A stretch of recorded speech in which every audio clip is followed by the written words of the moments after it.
میں مبلغ بنوں سنتوں کا، خوب چرچا کروں سنتوں کا، ہو کرم بہر خاک مدینہ۔ الحمد للہ رب العالمین، والصلاة والسلام علی سید المرسلین، اما بعد فاعوذ باللہ من الشیطان الرجیم، بسم اللہ الرحمن الرحیم۔ پڑھیے الصلاة والسلام علیک یا رسول اللہ وعلی آلک واصحابک یا حبیب اللہ۔ الصلاة والسلام علیک یا نبی اللہ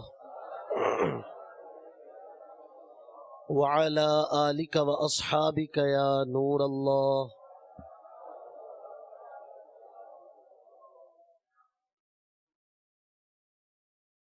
اعتکاف کی نیت کرتے ہوئے کہہ لیجئے نویت سنت الاعتکاف۔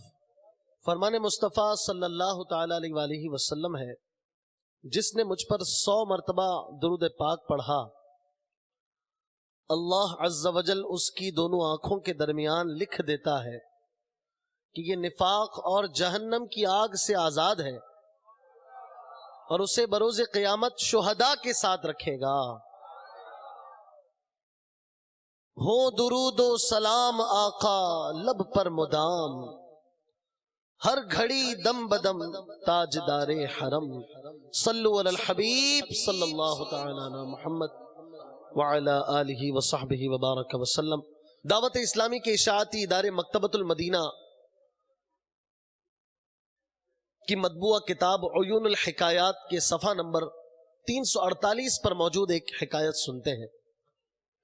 بصرہ کے بادشاہ نے امور سلطنت کو خیر بات کہہ کر زہد و تقوی کی راہ اختیار کی، لیکن دوبارہ سلطنت و حکومت کی طرف مائل ہوا اور عیش و عشرت میں باقی زندگی بسر کرنے کی ٹھان لی۔ اس نے ایک شاندار محل بنوایا جس میں اعلیٰ قسم کے قالین بچھوائے اور ہر طرح کے ساز و سامان سے اس عظیم الشان محل کو آراستہ کیا۔ ایک کمرہ مہمانوں کے لیے خاص کر دیا، وہاں عمدہ بستر بچھائے جاتے، انواع و اقسام کے کھانے چنے جاتے۔ وہ بادشاہ لوگوں کو بلاتا، عظیم الشان محل اور بادشاہ کی شان و شوکت دیکھ کر لوگ خوب تعریف اور خوشامد کرتے۔ یہ سلسلہ کافی عرصے تک چلتا رہا۔ بادشاہ دنیا کی رنگینیوں میں گم ہو چکا تھا۔ اس کے اس عظیم الشان محل میں ہر طرح کے آلات موسیقی اور لہو و لعب کا سامان تھا۔ وہ ہر وقت دنیاوی خرافات میں مگن رہتا۔ ان مشاغل نے اسے طول عمل یعنی لمبی امید کے تباہ کن باطنی مرض میں مبتلا کر دیا۔ ایک دن اس نے اپنے خاص وزیروں، مشیروں اور عزیزوں کو بلا کر کہا، تم اس عظیم الشان محل میں میری خوشیوں کو دیکھ رہے ہو؟ دیکھو میں یہاں کتنا پرسکون ہوں۔ میں چاہتا ہوں کہ اپنے تمام بیٹوں کے لیے بھی ایسے ہی عظیم الشان محلات بنواؤں۔ تم لوگ چند دن میرے پاس رکو، خوب عیش کرو اور مزید محلات بنانے کے بارے میں مفید مشورے دو، تاکہ میں اپنے بیٹوں کے لیے بہترین محلات بنانے میں کامیاب ہو جاؤں۔ چنانچہ وہ لوگ اس کے پاس رہنے لگے۔ ایک رات بادشاہ سمیت تمام لوگ کھیل کود میں مشغول تھے کہ محل کی کسی جانب سے غیبی آواز نے سب کو چونکا دیا۔ کوئی کہنے والا کہہ رہا تھا، اے اپنی موت کو بھول کر عمارت بنانے والے، لمبی لمبی امیدیں چھوڑ دے، کیونکہ موت لکھی جا چکی ہے۔ لوگ خواہ خود ہنسیں یا دوسروں کو ہنسائیں، بہرحال موت ان کے لیے لکھی جا چکی ہے، اور بہت زیادہ امید رکھنے والے کے سامنے تیار کھڑی ہے۔ ایسے مکانات ہرگز نہ بنا جن میں تجھے رہنا ہی نہیں، تو عبادت اور ریاضت اختیار کر تاکہ تیرے گناہ معاف ہو جائیں۔ اس غیبی آواز نے بادشاہ اور اس کے تمام ہمراہیوں کو خوف میں مبتلا کر دیا۔ بادشاہ نے اپنے دوستوں سے کہا، جو غیبی آواز میں نے سنی کیا تم نے بھی سنی؟ سب نے یک زبان ہو کر کہا، جی ہاں ہم نے بھی سنی ہے۔ بادشاہ نے کہا، جو چیز میں محسوس کر رہا ہوں کیا تم بھی محسوس کر رہے ہو؟ پوچھا، آپ کیا محسوس کر رہے؟ اس نے کہا، میں اپنے دل پر کچھ بوجھ محسوس کر رہا ہوں، مجھے لگتا ہے کہ یہ میری موت کا پیغام ہے۔ لوگوں نے کہا، ایسی کوئی بات نہیں، ایسی کوئی بات نہیں، آپ کی عمر دراز اور اقبال بلند ہو، آپ پریشان کیوں ہوتے ہیں؟ اس غیبی آواز نے بادشاہ کے دل سے لمبی لمبی امیدوں کا خاتمہ کر دیا۔ اسے عیش و عشرت کے تمام منصوبے حقیر نظر آنے لگے۔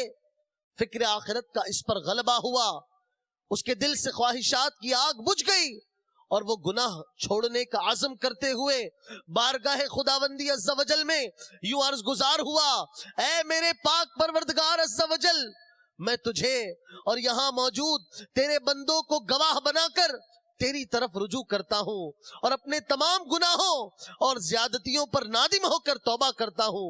اے میرے خالق عز و جل، اگر تو مجھے دنیا میں کچھ مدت اور باقی رکھنا چاہتا ہے تو مجھے دائمی اطاعت اور فرما برداری کی راہ پر چلا دے، اور اگر مجھے موت دے کر اپنی طرف بلانا چاہتا ہے تو مجھ پر کرم کر دے اور اپنے کرم سے میرے گناہوں کی بخشش فرما دے۔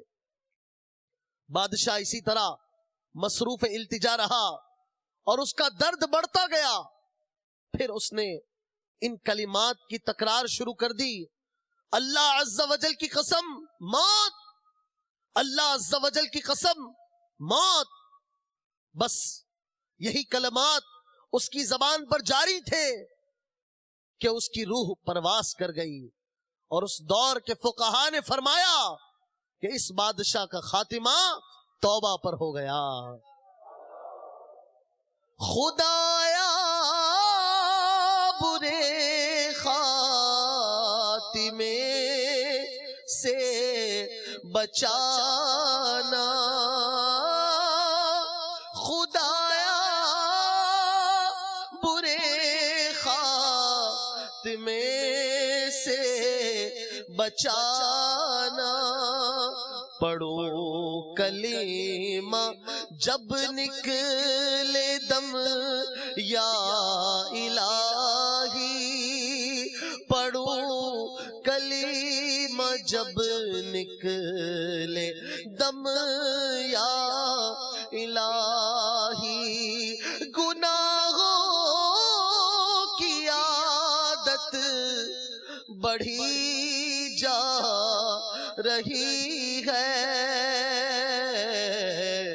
کرم یا الہی، کرم یا الہی، کرم یا الہی، کرم۔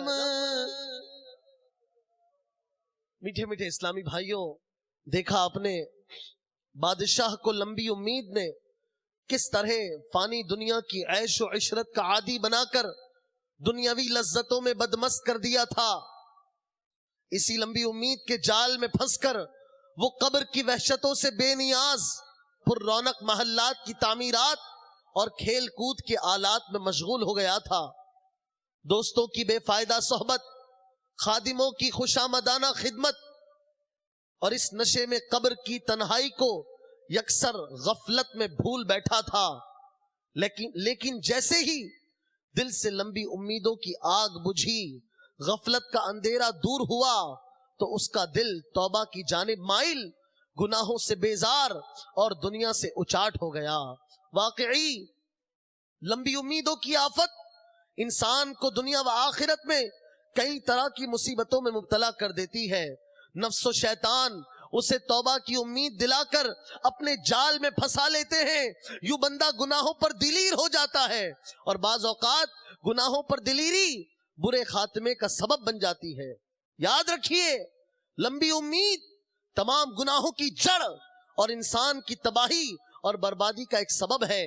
چنانچہ نبی اکرم نور مجسم صلی اللہ تعالی علیہ وآلہ وسلم کا فرمان عالی شان ہے، اول فسادها البخل والعمل، یعنی اس امت کا پہلا فساد بخل اور لمبی امید ہے. اس روایت کے تحت مفسر شہیر حکیم الامت مفتی احمد یار خان نعیمی رحمت اللہ تعالی علیہ فرماتے ہیں، یعنی مسلمان کا پہلا گناہ جو دوسرے گناہوں کی جڑ ہے وہ یہ دو چیزیں ہیں. نمبر ایک بخل جڑ ہے خون ریزی اور فساد کی. نمبر دو لمبی امیدیں جڑ ہیں غفلت اور گناہوں کی. انسان بڑھاپے میں بھی یہ سوچتا ہے کہ ابھی تو بڑی عمر پڑی ہے، ابھی بہت عمر باقی ہے، نیکیاں آگے کر لیں گے، آئندہ کر لیں گے. اس خیال میں رہتے ہوئے موت آ جاتی ہے. میٹھے میٹھے اسلامی بھائیوں، جس طرح ظاہری امراض سے بچنے کے لیے بنیادی معلومات کا ہونا ضروری ہے، اسی طرح باطنی امراض سے حفاظت کے لیے بھی علم ضروری ہے. لہٰذا لمبی امید کی یہ تعریف خوب ذہن نشین فرما لیجئے. جن چیزوں کا حصول بہت مشکل ہو ان کے لیے لمبی امیدیں باندھ کر زندگی کے قیمتی لمحات ضائع کرنا طول عمل یعنی لمبی امید کہلاتا ہے. میٹھے میٹھے اسلامی بھائیوں، لمبی امید سے متعلق اللہ عز و جل پارہ نمبر 14 سورۃ الحجر کی آیت نمبر 3 میں ارشاد فرماتا ہے، ذرهم يأكلوا ويتمتعوا ويلههم الأمل فسوف يعلمون. ترجمہ کنز الایمان، انہیں چھوڑو کہ کھائیں اور برتیں، اور امید انہیں کھیل میں ڈالے تو اب جانا چاہتے ہیں. صدر الفاضل حضرت علامہ سید محمد نعیم الدین مراد آبادی رحمت اللہ تعالی علیہ اس آیت مبارکہ کے تحت فرماتے ہیں، اس میں تنبیہ ہے کہ لمبی امیدوں میں گرفتار ہونا اور لذات دنیا کی طلب میں غرق ہو جانا ایماندار کی شان نہیں. حضرت علی المرتضی شیر خدا کرم اللہ تعالی وجہ الکریم نے فرمایا، لمبی امیدیں آخرت کو بھلاتی ہیں اور خواہشات کا اتباع حق سے روکتا ہے. آئیے لمبی امید کی آفات سے متعلق 3 فرامین مصطفیٰ صلی اللہ تعالی علیہ وآلہ وسلم سنتے ہیں. 6 چیزیں عمل کو ضائع کر دیتی ہیں. مخلوق کے عیوب کی ٹوہ میں لگے رہنا، دل کی سختی، دنیا کی محبت، حیا کی کمی، لمبی امید اور حد سے زیادہ ظلم. یہ حدیث مبارکہ ہے. 6 چیزیں عمل کو ضائع کر دیتی ہیں، ان میں سے ایک لمبی امید بھی ہے.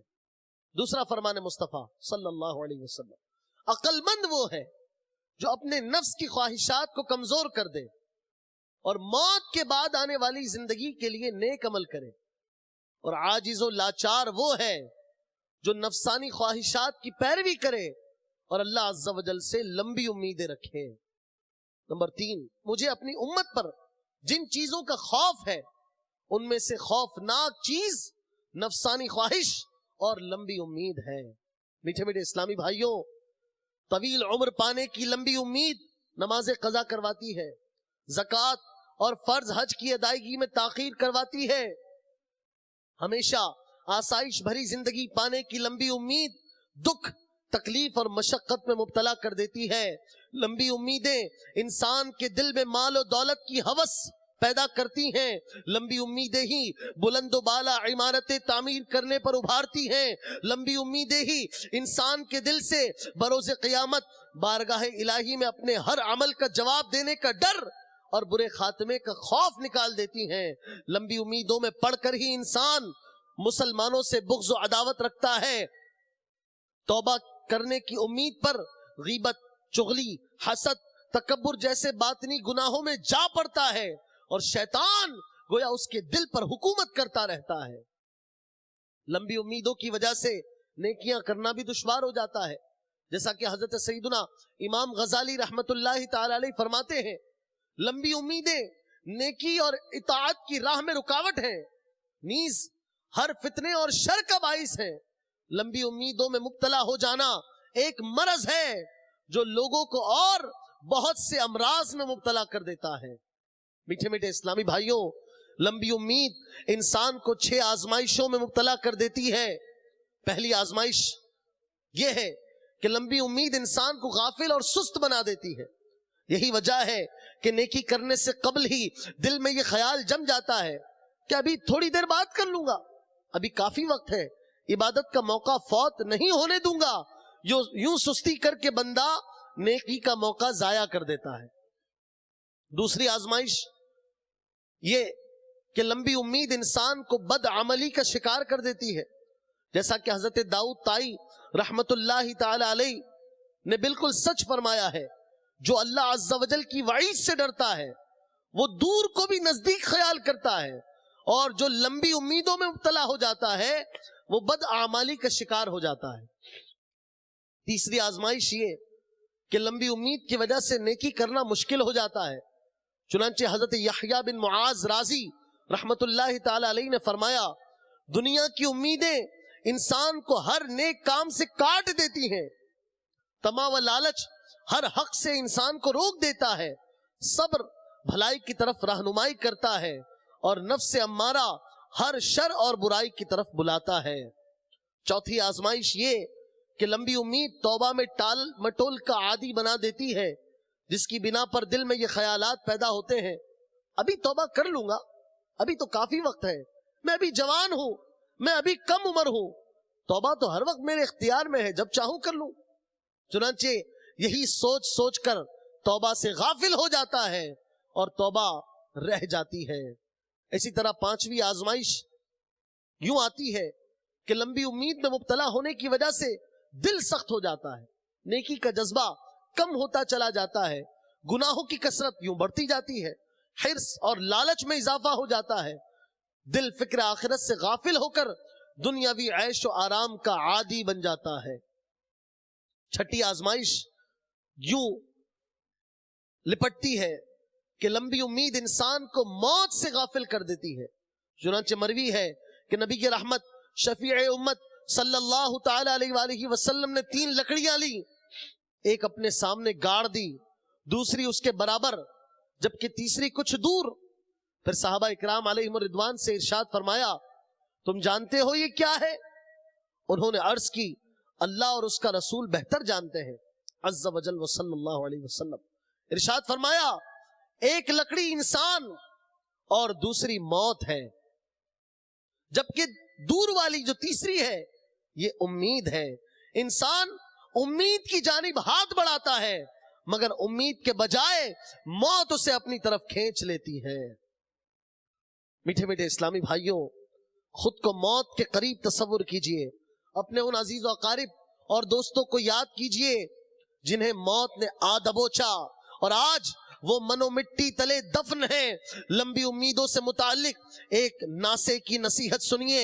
چنانچہ حضرت سیدنا ابو زکریا تیمی رحمت اللہ تعالی علیہ سے منقول ہے کہ اموی خلیفہ سلیمان بن عبد الملک مسجد حرام شریف میں بیٹھا تھا کہ اس کے پاس ایک پتھر لایا گیا جس پر کچھ لکھا ہوا تھا، لہذا کسی پڑھنے والے کو تلاش کیا گیا۔ حضرت سیدنا وہب بن منبہ رحمت اللہ تعالی علیہ تشریف لائے۔ اس پر کچھ یوں لکھا تھا، اے ابن آدم، اگر تو زندگی سے قریب چیز موت کو دیکھ لے تو ضرور لمبی امیدوں سے کنارہ کرے گا اور اپنے عمل کو بڑھائے گا، نیز تیری حرص اور دنیا کی کوششیں کم ہو جائیں گی، اور اگر تیرے قدم پھسل گئے تو کل بروز قیامت تجھے ندامت ہوگی، تیرے گھر والے اور پڑوسی تجھے قبر کے حوالے کر دیں گے، والدین اور رشتہ دار دور ہو جائیں گے، اولاد چھوڑ دے گی اور دنیا کی طرف لوٹ کر نہ آ سکے گا، نہ ہی نیکیوں میں اضافہ کر سکے گا، لہٰذا حسرت و ندامت طاری ہونے سے پہلے قیامت کے دن کی تیاری کر لے۔ یہ سن کر سلیمان بن عبد الملک خوب رویا۔ میٹھے میٹھے اسلامی بھائیوں، لمبی امیدیں نہ رکھنے کی برکت سے ہدایت نصیب ہوتی ہے۔ چنانچہ رسول اللہ صلی اللہ تعالی علیہ وآلہ وسلم نے فرمایا، جو شخص دنیا میں رغبت کرے گا اور اس میں لمبی لمبی امیدیں باندھے گا، اللہ عز و جل اس کے دل کو دنیا میں رغبت کے حساب سے اندھا کر دے گا، اور جو شخص دنیا سے بے رغبتی کرے گا، اپنی امیدوں کو کم کرے گا، اللہ عز و جل اس کو بغیر سیکھے علم عطا کرے گا اور بغیر کسی کی رہنمائی کے ہدایت عطا فرما دے گا۔ میٹھے میٹھے اسلامی بھائیوں،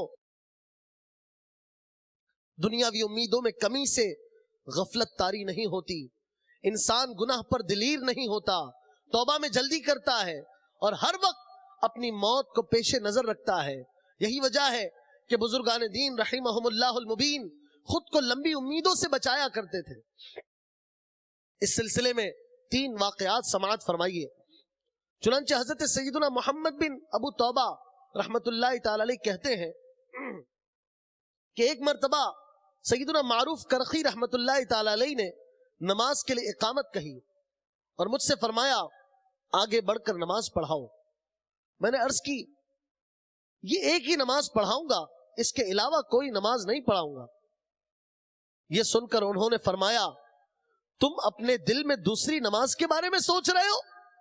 اللہ عز و جل ہمیں لمبی امیدوں سے بچائے کہ یہی نیک اعمال میں رکاوٹ بنتی ہے۔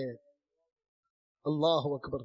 حضرت سیدنا صفوان بن سلیم رضی اللہ تعالیٰ عنہ مسجد ہی میں رہتے، جب مسجد سے نکلتے تو روتے ہوئے فرماتے مجھے یہ خوف ہے کہ دوبارہ مسجد میں نہ لوٹ سکوں گا۔ کسی شخص نے حضرت زرارہ بن اوفا رحمت اللہ تعالی علیہ کو وفات کے بعد خواب میں دیکھ کر پوچھا اے قبر میں رہنے والوں، تمہارے نزدیک کون سا عمل بہتر ہے؟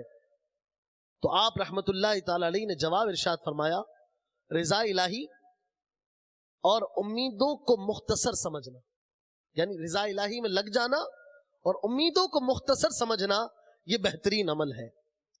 حضرت سیدنا ابو محمد بن علی زاہد رحمت اللہ تعالی علیہ کہتے ہیں ہم کوفے میں ایک جنازے میں شریک ہوئے، اس میں سیدنا داؤد طائی رحمت اللہ تعالی علیہ بھی شریک تھے۔ جب لوگ میت کو دفنانے لگے تو آپ ایک جانب بیٹھ گئے، میں آپ رحمت اللہ تعالی علیہ کے پاس آیا اور قریب بیٹھا تو آپ نے فرمایا جو وعدہ عذاب کا خوف رکھتا ہے دور کی چیز بھی اس کے قریب آ جاتی ہے، اور جس کی امیدیں زیادہ ہوں اس کا عمل کم ہو جاتا ہے، اور ہر آنے والی چیز یعنی موت قریب ہی ہے۔ اے میرے بھائی یاد رکھو کہ جو چیز تمہیں اللہ کی یاد سے غافل کرے وہ تمہارے لیے منحوس ہے۔ یہ بھی جان لو دنیا والے قبر والوں کی طرح ہیں کہ جو ہاتھ سے نکل جاتا ہے اس پر افسوس کرتے ہیں، اور جو کچھ آگے کے لیے جمع کر کے رکھتے ہیں اس پر خوش ہوتے ہیں۔ البتہ فرق صرف اتنا ہے کہ جس چیز پر قبر والے افسوس کرتے ہیں دنیا والے اس کی خاطر قتل و غارت گری کرتے ہیں اور عدالت میں اس کے لیے مقدمے لڑتے ہیں۔ میٹھے میٹھے اسلامی بھائیوں، اللہ عز و جل کے نیک بندے آخرت کی تیاری کے لیے نیکیوں میں اسی طرح مصروف نظر آتے ہیں جیسے کوئی ظاہر شناس انسان اس دنیا فانی کی آباد کاری کے لیے ہر لمحہ بے قرار دکھائی دیتا ہے۔ دکاندار کو دیکھو تو دوسری دکان کیسے بنے گی اس کی فکر میں لگا ہے، بلڈر کو دیکھو تو نئی بلڈنگ کیسے بنے گی اس کی فکر میں لگا ہے۔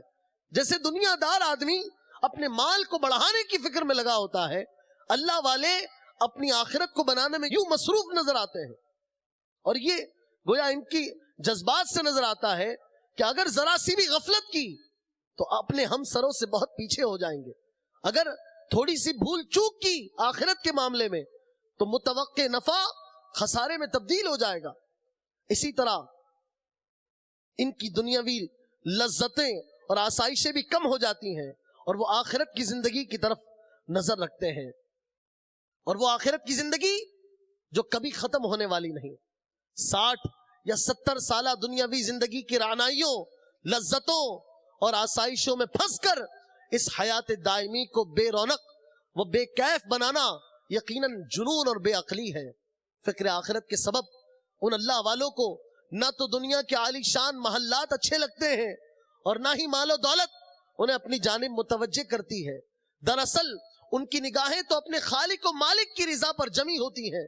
الحمدللہ دعوت اسلامی کے مدنی ماحول کی برکت سے آج بھی دنیا سے بے رغبتی اور نا امیدی کی ایسی مثالیں موجود ہیں جن کے واقعات ملاحظہ کرنے کے بعد بزرگان دین رحمہم اللہ المبین کی یاد تازہ ہو جاتی ہے۔ اس سلسلے میں مفتی دعوت اسلامی مرحوم رکن شورا کا طرز زندگی سماعت فرمائیے۔ چنانچہ مفتی دعوت اسلامی ابو عمر مفتی فاروق اتاری رحمت اللہ تعالی علیہ کی عادت مبارکہ تھی کہ اپنی الماری میں کپڑوں کے صرف 4 جوڑے رکھتے۔ ربیع الاول شریف میں نئے کپڑے سلواتے تو پرانے کسی کو دے دیتے۔ انتقال سے قبل جب پنجاب تشریف لے گئے تو اپنے تمام جوڑے ساتھ لے گئے اور وہیں تقسیم کر دیے۔ جامعۃ المدینہ ہو یا دارالفتہ، مفتی دعوت اسلامی نے کبھی تنخواہ بڑھانے کا مطالبہ نہیں کیا۔ مرکزی مجلس شورا کے نگران حضرت مولانا ابو حامد حاجی محمد عمران اتاری مدہ ظلہ العالی کا بیان ہے، حال ہی میں یعنی ان کی وفات سے کچھ عرصہ پہلے ان کا مشاہرہ بڑھا تھا تو یہ میرے گھر خود تشریف لائے، انتہائی پریشانی کے عالم میں تھے۔ مجھ سے فرمانے لگے کہ میری تنخواہ کافی بڑھ گئی ہے، مجھے اس زائد رقم کی حاجت نہیں، لہٰذا مجھ پر کرم کیا جائے اور میری تنخواہ نہ بڑھائی جائے۔ کیا بات ہے! اپنے انتقال سے کچھ عرصہ قبل مفتی دعوت اسلامی نے اپنی اسکوٹر اور لیپ ٹاپ کمپیوٹر وغیرہ سب بیچ دیا تھا اور فرمایا کہ اب مجھے اس کی ضرورت نہیں۔ مفتی دعوت اسلامی رحمت اللہ تعالی علیہ ایک مرتبہ کرائے پر مکان لینا چاہ رہے تھے تو کسی نے مشورہ دیا کہ آپ مکان خرید کیوں نہیں لیتے؟ تو آپ نے فرمایا مختصر زندگی ہے، کرائے کا مکان بھی کافی ہو جائے گا۔ میٹھے میٹھے اسلامی بھائیوں، یہ اللہ والوں کی زندگی کی شان ہے، یہ اپنی آخرت کی طرف نظر رکھتے ہیں، ان کا مطمع نظر قبر اور آخرت کا سنوارنا ہوتا ہے۔ یہ دنیا کی چند روزہ زندگی کو سنوارنے کے بجائے آخرت کی ابدی اور طویل زندگی کو سنوارنے پر نظر رکھتے ہیں، اور یقیناً ایسا ہی ہونا چاہیے۔ آج ہم نے دنیا کو سب کچھ سمجھ لیا ہے، ہم یہ نہیں سوچتے کہ آج کی رات کے بعد صبح دیکھ پاؤں گا کہ نہیں۔ کھانا کھانے بیٹھے ہیں تو یہ توجہ ہوتی ہے کبھی کہ یہ کھانا ختم بھی کر پاؤں گا کہ نہیں؟ جب نماز کے لیے کھڑے ہوتے ہیں تو کبھی یہ سوچتے ہیں ہم کہ ہو سکتا ہے اسی نماز میں میرا انتقال ہو جائے، یا یہ میری زندگی کی آخری نماز ہو، اس کے بعد مجھے نماز پڑھنے کی نہ جانے توفیق ملے یا نہ ملے، کیا میں یہ بیان ختم کر پاؤں گا؟ کیا میں فیضان مدینہ سے اجتماع کے بعد باہر جا سکوں گا؟ کیا آج کی عشاء کی نماز پڑھنے کی بھی توفیق مجھے میسر آئے گی کہ نہیں؟ ہمارے ذہن میں تو بڑی بڑی پلاننگز ہیں، یہ خریدنا ہے، وہ ڈیل کرنی ہے، اس سے ملنا ہے، اس کو یہ دینا ہے، اس سے یہ سودا کرنا ہے، یہ بنانا ہے، یہ سنوارنا ہے۔ اللہ اکبر! قبر کی کوئی فکر نہیں، موت کا کوئی تصور نہیں کہ کب میری زندگی کی سانس کی مالا کب ٹوٹ جاتی ہے۔ یہ زندگی کیا ہے؟ فقط سانسوں کی مالا تو ہے، چل رہی ہے تو زندگی، ختم ہو گئی تو موت۔ پھر بھی ہماری زندگی کی لمبی امیدیں ختم نہیں ہوتی۔ روزانہ اسکوٹر پر، گاڑیوں پر، بسوں میں، پیدل چلتے لوگوں کے ایکسیڈنٹ کی باتیں سنتے ہیں، بیچارے آگ لگنے کے باعث جل جانے والوں کی باتیں سنتے ہیں، طرح طرح کی موت آنے کے انداز سنتے ہیں، لیکن گویا دل پر یہ نقش ہم نے کر لیا ہے کہ جس کے ساتھ جو ہوا یہ اسی کے ساتھ ہونا تھا، میرے ساتھ کبھی کچھ نہیں ہونا، مجھے موت نہیں آنی، مجھے کبھی اس دنیا سے نہیں جانا۔ یا ہم نے سوچ لیا ہے، گویا ہماری زندگی کا انداز گویا ہمیں یہ بتاتا ہے۔ لیکن دعوت اسلامی آج الحمدللہ ہمیں یہ ذہن دے رہی ہے کہ اپنی آخرت کی طرف توجہ رکھو، دنیا آخرت کی کہتی ہے، دنیا میں وہ کام کرو جو آخرت کی بھلائی کا باعث بنے، دنیا کے لیے اتنا کرو جتنا دنیا میں رہنا ہے، اور آخرت کے لیے وہ کرو اتنا کرو جتنا آخرت میں رہنا ہے۔ دعوت اسلامی میں آنے کے باعث بڑوں بڑوں کی زندگی میں مدنی انقلاب آ جاتا ہے۔ دعوت اسلامی الحمدللہ اپنے مدنی ماحول میں بسنے والوں کو دنیا سے بے رغبتی کا ذہن دیتی ہے، آخرت کی تیاری کا ذہن دیتی ہے۔ چنانچہ اندور شہر ہند کے ایک ماڈرن نوجوان نے دعوت اسلامی کے مدنی ماحول میں رمضان المبارک کے آخری عشرے میں اجتماعی اعتکاف کرنے کی سعادت حاصل کی۔ مدنی ماحول اور عاشقان رسول کی صحبت کی برکت سے دل میں مدنی انقلاب برپا ہو گیا، چہرے پر داڑھی کی بہاریں مسکرانے لگیں اور سبز امامہ شریف سے سر سبز ہو گیا. ہاتھوں ہاتھ 12 دن کے لیے سنتوں کی تربیت کے مدنی قافلے کے مسافر بن گئے. اور وہی ماڈرن نوجوان جو دعوت اسلامی کے مدنی ماحول سے پہلے فیشن کے رنگوں میں رنگے ہوئے تھے، دعوت اسلامی کے مدنی رنگ نے اس پر وہ رنگ چڑھایا کہ وہ مبلغ دعوت اسلامی بن گئے اور دعوت اسلامی کے مدنی کاموں کی دھومیں مچانے لگے. ایسے کتنے نوجوان آپ کو ملیں گے کہ جنہوں نے دعوت اسلامی میں آ کر اپنی آخرت کی تیاری شروع کی. ہم سب یہاں پر آج موجود ہیں. یہ شیخ طریقت امیر اہل سنت کی کرم نوازیاں ہی تو ہیں، دعوت اسلامی کا فیضان ہی تو ہے کہ آج ہمیں آخرت کی تیاری کا ذہن دیا. دنیا میں کتنے ہی لوگ اس وقت دنیا بنانے کی فکر میں مست ہوں گے، لیکن آج الحمدللہ یہاں پر ہزاروں اسلامی بھائی اپنی آخرت کو سنوارنے کے لیے جمع ہے. ہفتہ وار اجتماع میں آنا بھی آخرت کو سنوارنے کا ایک ذریعہ ہے.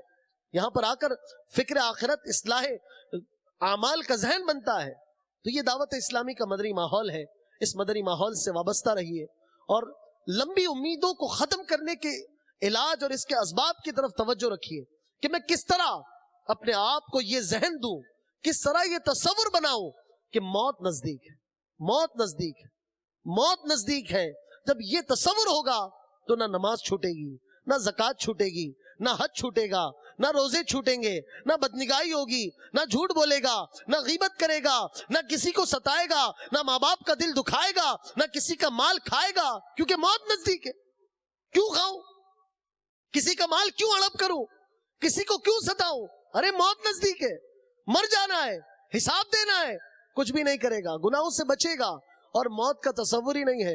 ارے بڑی زندگی پڑی ہے، بہت بہت ٹائم ہے، تو سب کچھ کرے گا، گناہوں میں پڑا رہے گا اور پھر بالآخر جب موت کا شکنجہ کسا جائے گا تو ندامت کے سوا کچھ ہاتھ نہ آئے گا. اسی لیے لمبی امیدوں کے جو اسباب ہیں اس کی طرف نظر کی جائے اور دیکھا جائے کہ وہ کون سے اسباب ہیں، وہ کون سے ریزنز ہیں، وہ کون سے وجوہات ہیں جن کی وجہ سے میں لمبی امیدوں میں پھنسا ہوں. چنانچہ ان میں سے ایک سبب، پہلا سبب وہ ہے دنیا کی محبت. دنیا کی محبت جو ہے یہ لمبی امیدوں میں پھنسا دیتی ہے. چنانچہ سید المبلغین رحمت للعالمین صلی اللہ تعالی علیہ وسلم کا فرمان عالی شان ہے، مجھے تم پر 2 باتوں کا بہت زیادہ خوف ہے. نمبر 1، خواہش کی پیروی کرنا اور لمبی لمبی امیدیں رکھنا. خواہش کی پیروی تو حق بات سے روکتی ہے اور لمبی امیدیں دنیا کی محبت میں مبتلا کر دیتی ہیں. یاد رکھو، بے شک اللہ عز و جل اسے بھی دنیا عطا فرماتا ہے جس سے محبت کرتا ہے، اور اسے بھی دنیا دیتا ہے جسے ناپسند کرتا ہے. مگر جب وہ کسی بندے سے محبت فرماتا ہے تو اسے ایمان کی دولت عطا فرماتا ہے. سن لو، کچھ لوگ دین والے ہیں اور کچھ دنیا والے. تم دین والے بنو، دنیا والے نہ بنو. یاد رکھو، دنیا پیٹھ پھیر کر جا رہی ہے. جان لو آخرت قریب آ چکی ہے. خبردار، آج تم عمل کے دن میں ہو، اس میں حساب نہیں، اور ان قریب تم حساب کے دن میں ہوگے جہاں عمل نہ ہوگا. یہ مبارک حدیث پاک آپ نے سماعت فرمائی. میٹھے میٹھے اسلامی بھائیوں، دنیا کی محبت کو اپنے دل سے نکالیے، آخرت کو نزدیک جانیے. انشاءاللہ اس کے سبب سے لمبی امید کا بھی جو کانٹا ہمارے گلے نے، ہمارے نفس نے نگل لیا ہے، اسے اگل دے گا، اسے نکال دے گا انشاءاللہ. دوسرا سبب جہالت اور لا علمی. انسان کے اندر جہالت یوں تو پائی جاتی ہے، جوانی پر بھروسہ کرتا ہے، سمجھتا ہے کہ موت نہیں آئے گی. اس پر غور نہیں کرتا کہ اگر شہر بھر کے بوڑھوں کو شمار کیا جائے تو ان کی تعداد مردوں کے 10ویں حصے کو بھی نہ پہنچے گی. اور تعداد کم ہونے کی یہی وجہ ہے کہ زیادہ تر لوگ جوانی میں مر جاتے ہیں. اس لیے علم حاصل کرے، مدنی قافلوں میں سفر کرے اور اپنا یہ ذہن بنائے کہ مجھے آخرت کا علم حاصل کرنا ہے، آخرت کی معلومات حاصل کرنی ہے. جہنم کیا ہے سیکھے، جنت کیا ہے جانے، قبر میں کیا ہوگا یہ جانے، قبر کے سوالات کیا ہوں گے یہ جانے، موت کی سختی کیسی ہوگی یہ پڑھے، یہ سیکھے. جب علم سیکھے گا تو انشاءاللہ لمبی امیدوں کا جو کانٹا ہے یہ پھر سے انشاءاللہ دور ہو جائے گا. دعوت اسلامی کے مدنی ماحول سے وابستہ رہیں، مدنی کورس کرتے رہیں. دعوت اسلامی والوں کے ساتھ رہیں, اپنے دوستوں کی طرف نظر کریں کہ میرے جو دوست ہیں, جب بھی بیٹھتا ہوں کون سا موبائل آ گیا, آج کل کیا چل رہا ہے, کون سی ویب سائٹ دیکھ رہے ہو, آج کل کیا چل رہا ہے سوشل میڈیا پر, آج کل کون سی ویڈیو عام ہے, کون سی تصویر زیادہ چل رہی ہے. ایسے دوستوں کے ساتھ بیٹھیں گے جنہیں قبر و آخرت سے کوئی لگاؤ ہی نہیں ہے تو خود بھی ویسے ہو جائیں گے. اپنے دوستوں کی طرف نظر کیجیے. آئیے بیان کا خلاصہ کچھ سن لیتے ہیں کہ آج ہم نے کیا سنا, کیا سیکھا. آج ہم نے بصرہ کے بادشاہ کا واقعہ سنا جو دنیاوی عیش و عشرت میں مبتلا تھا. لمبی امیدوں کی آگ دل میں لگی ہوئی تھی. جب غفلت کا اندھیرا دور ہوا تو اس کا دل توبہ کی جانب مائل ہوا اور اس کا خاتمہ بھی توبہ پر ہوا. لمبی امید انسان کو دھوکے میں مبتلا کر دیتی ہے. انسان یہ سوچتا ہے کہ ابھی عمر بہت ہے, نیکیاں بعد میں کر لیں گے. اسی خیال میں موت آ جاتی ہے. لمبی امید عمل ضائع کر دیتی ہے, نفسانی خواہشات میں مبتلا کر کے انسان کو عاجز و لاچار بنا دیتی ہے. دنیاوی امیدوں میں کمی سے غفلت طاری نہیں ہوتی. انسان گناہ پر دلیر نہیں ہوتا, توبہ میں جلدی کرتا ہے اور ہر وقت اپنی موت کو پیش نظر رکھتا ہے. یہی وجہ ہے کہ ہمارے بزرگان دین خود کو لمبی امیدوں سے بچایا کرتے تھے. ہم بھی نیت کرتے ہیں کہ انشاءاللہ دعوت اسلامی کے مدنی ماحول سے وابستہ رہ کر خود کو لمبی امیدوں سے بچائیں گے. اس کے لیے دعوت اسلامی کے مدنی ماحول سے وابستہ رہیے. مدنی انعامات کا رسالہ پر کرنے کا روزانہ ذہن بنائیے.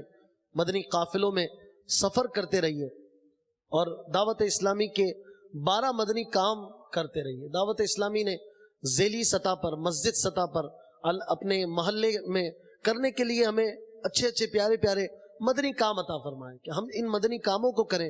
اور یہ 12 مدنی کام ہیں, ان میں سے ایک مدنی کام مدنی حلقہ بھی ہے. یہ روزانہ کیا جانے والا مدنی کام ہے جو نماز فجر کے بعد کیا جاتا ہے, جس میں روزانہ 3 آیات قرآنی کی تلاوت, ترجمہ کنز الایمان اور تفسیر خزائن العرفان یا نور العرفان یا صراط الجنان سے پڑھی جاتی ہے. اسی طرح فیضان سنت کے 4 صفحات شجرہ قادریہ بھی اس میں پڑھا جاتا ہے. قرآن پاک اس میں سمجھنے سمجھانے کا موقع حاصل ہوتا ہے. نبی پاک صلی اللہ تعالی علیہ وسلم فرماتے ہیں جس شخص نے قرآن سیکھا اور سکھایا اور جو کچھ قرآن میں ہے اس پر عمل کیا, قرآن شریف اس کی شفاعت کرے گا اور جنت میں لے کر جائے گا.